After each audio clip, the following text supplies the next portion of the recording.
This episode of Grip Tips is brought to you by Lightbulb Grip. I'm Dave Donaldson, welcome back to Grip Tips. Today we take a look at how to join two ropes together.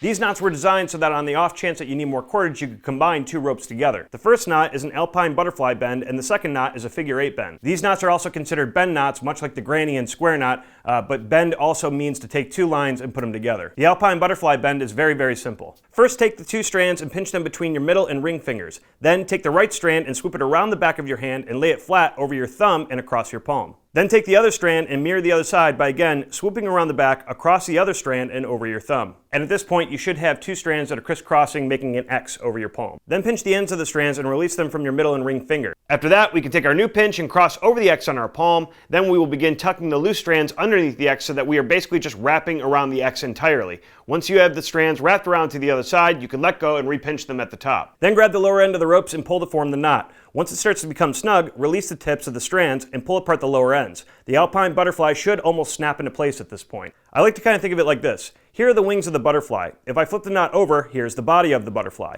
And the loose strands are the antennas. If the wings are too loose, pull the strands apart while pushing the wings together with your thumbs, and that should help tighten everything up. So that's a look at the Alpine butterfly bend, but now let's take a look at the figure 8 bend. To start, we'll take our left line and make a bite. A bite is known as a line that is pinched together that almost forms an open-end loop. So now that we've made our bite, we'll close it off by putting a twist on the loop. Then taking our loose end, we will tuck it underneath and up. Then we will take the same loose end and push it through the loop that we created earlier. You can start to see the knot form because of the figure 8 pattern that we created with the cordage. Now we will take our other strand and basically backtrack through the loops that we created, going underneath and out of the first loop, then stretching around our other line and pushing down into the center of our knot, going around to the other side of the knot, then from underneath, pushing the end out through the middle of the first loop. Then by pulling all of the strands, the knot will form, and if you get confused, just remember that we are tracing the original figure 8 but backwards. Okay, so which one's stronger, the Alpine butterfly bend or the figure 8 bend?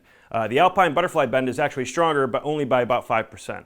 And speaking of percentages, when using these knots, professionals have determined that only about 50% of the working load limit should be applied, because the tensile strength of the two ropes has been compromised by the split in the line. For example, number 8 sash cord has a tensile strength of 600 pounds. My working load limit is 82.5% less than 600 pounds, which puts us at 105 pounds as our safe working load.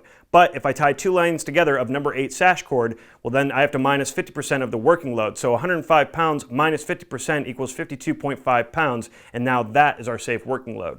So it's not much math here, but if you were trying to figure out exactly how much weight a particular knot and cord can take, you can follow these steps and get the answer. But again, you need to know the tensile strength or manufacturer's suggested working load limit, which can be found on the packaging when you purchase your cordage. Sponsor time. Lightbulb Grip is a lighting rental house based out of Brooklyn, New York, and they're dedicated to the education and safety on all film sets. If you have any questions about rigging, on-set safety, or even gear that you see in today's episode, you can contact them by heading over to the website at www.lightbulbgrip.com. But that is all that I have for you guys today. If you like today's episode, please let me know in the comment section below. You could also follow me on my Twitter right here. Don't forget to hit that subscribe button. We'll see you next week right here on Grip Tips.